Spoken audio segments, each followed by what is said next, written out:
Hey everybody, Ed here with the Digital Digest, and today I wanted to share a quick unboxing and first look at the Tegra Note 7.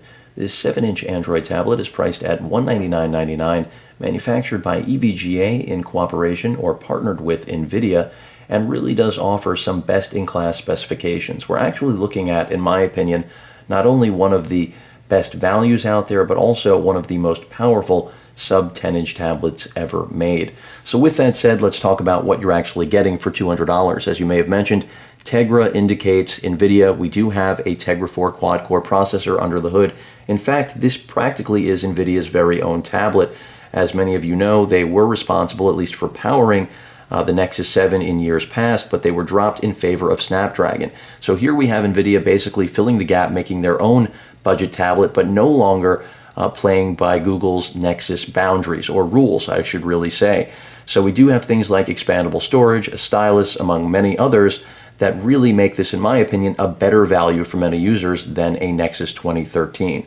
So a 7-inch 1280 by 800 resolution IPS display, a Tegra 4 quad-core processor, which is complemented by a gig of RAM, 16 gigs of internal storage, and a micro SD card slot for storage expansion. You also have a stylus, which NVIDIA right now is claiming is far superior to that offered by competitors. We won't name names, but obviously they're talking about Samsung. And then you also have an HDR camera. By the way, front-facing and rear camera on this device, but the HDR effect is really aimed at the rear camera, in my opinion, because that is the 5-megapixel higher rated sensor of the two.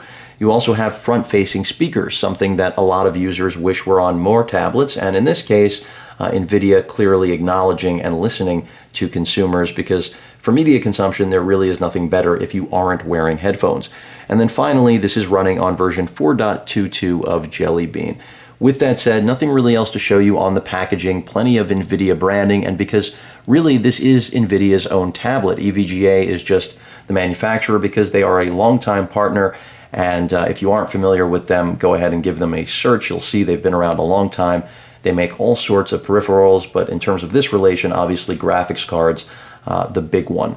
So basically, I'm expecting very good things from this, and between the stylus and overall processing power, combined with expandable storage and HDMI out, which I did miss there as the very last feature, it really does combine to give you just about everything that a Nexus device would not.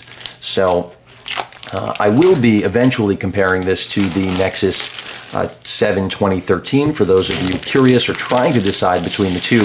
But I can already tell you that if you're a power user looking for more features than the Nexus offers, that's who the Note 7 is really designed for. So here we go. By the way, packaging very similar to the NVIDIA Shield, which makes me wonder if EVGA was also the company that manufactured the Shield, not only this brand new tablet, because NVIDIA has always been a fabless, in other words, no factory manufacturer. They design things, they don't actually build them. That's why EVGA and other companies actually make their graphics cards. Here is the tablet itself, clearly wrapped up. I'm going to get to that in a moment. Let's just go through the balance of the contents of the box. We have our quick start guide, which essentially, you know, a visual quick start guide, nothing crazy, but in terms of the actual specifications, for those of you curious about what the actual clock speed is of the Tegra 4, let's see, did they actually list it? Yes, 1.8 gigahertz. So slightly slower, I think 100 megahertz, give or take, than the NVIDIA Shield Tegra 4 chip, so that's pretty impressive.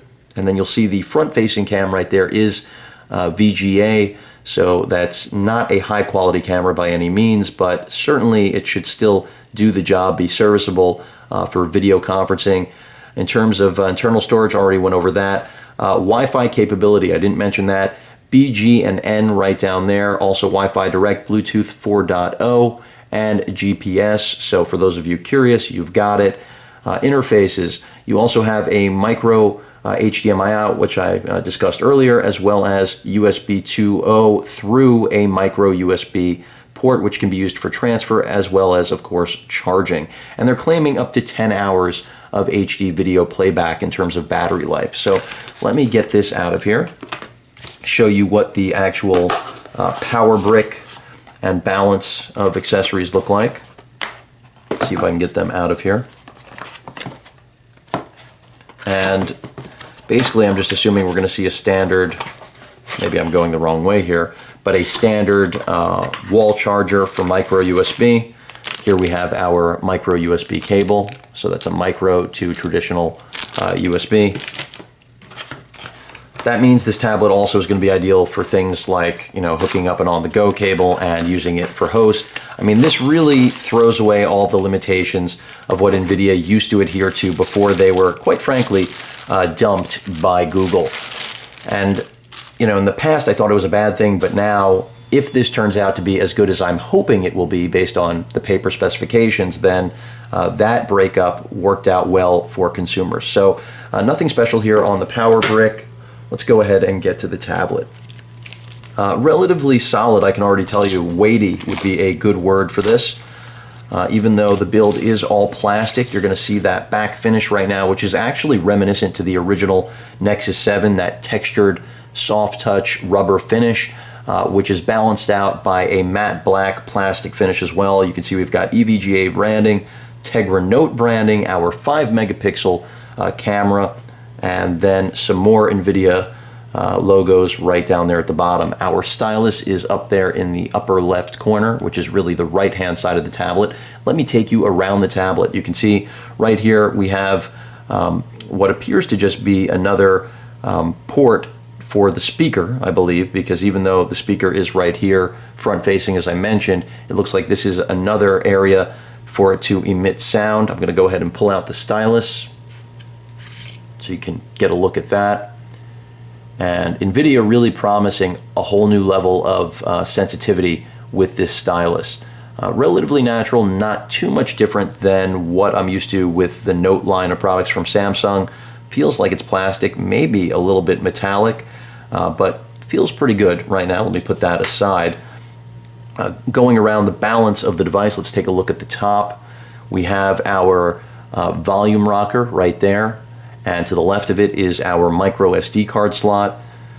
On the left-hand side of the tablet, we have our power button, our headphone jack, our micro HDMI, and our micro USB port. So that's pretty much all of the activity. Nothing along the bottom, unless that's a pinhole for a microphone right there. They do have accessories, they being EVGA and NVIDIA, for this tablet in the form of a case that actually latches on here. This piece slides out and allows it to hook on. It is a smart type cover, so that's an interesting one. It acts as a stand as well as waking up the device. Host of different features, but yeah, coming back to this, I believe this is just for audio output. I'm not seeing one on the other side, but I can't figure out what else this could be. But overall, the tablet feels nice. Your front-facing camera right there, as well as your ambient light sensor. And let's go ahead and just see if this thing boots up. Go ahead and hit the power button. See if they gave us a charge out of box. Booting up in portrait. That's interesting. Go ahead and get that dust off of there. And while many of you may be thinking 1280 by 800 is just not high enough res, especially with tablets like the Nexus 7 2013 having substantially more resolution, my argument is that the pixel density race really isn't meant for phones or this form factor. I'm not saying I'm against having more pixels, but when it comes to shopping a budget tablet that's really a powerhouse like this one, this is one of the few instances where I would not make the case for that. But go ahead and just skip through this. That's fine. Well, I'll take care of that later. Get us to the home screen.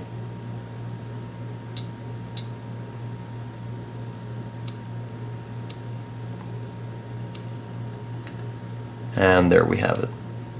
Again, this is 4.22. We are not up to 4.3. 81%. Wow, they really made sure to charge these. Sold out everywhere. I also want to point that out. When I say everywhere, the only vendor right now carrying it is Newegg, but they are sold out. I'm not sure how many pieces they've actually been making, but still, it does represent a really compelling offering, because right now the best tablet in this form factor has been the Nexus 7, and I think this one gives a very strong run for the money when it comes to price point value, and then having this newfound capability of a Note device at the same cost or possibly less than, with some pricing softness over the course of its existence, if that actually happens, to compete directly with Samsung's own 7-inch Galaxy Tab 3, which of course, again, does not have Note capability.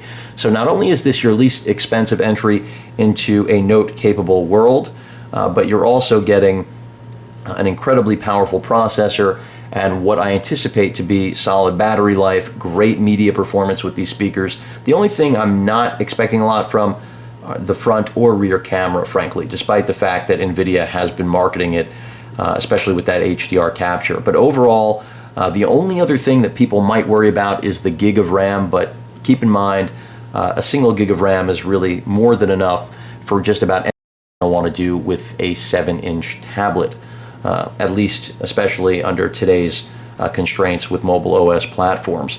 I'm not saying I wouldn't appreciate 2 or even the 3 gigs found on the Galaxy Note, but this is a budget machine that has to be kept in mind. So really impressed with what NVIDIA and EVGA have put together here, really more so NVIDIA, EVGA just manufacturing.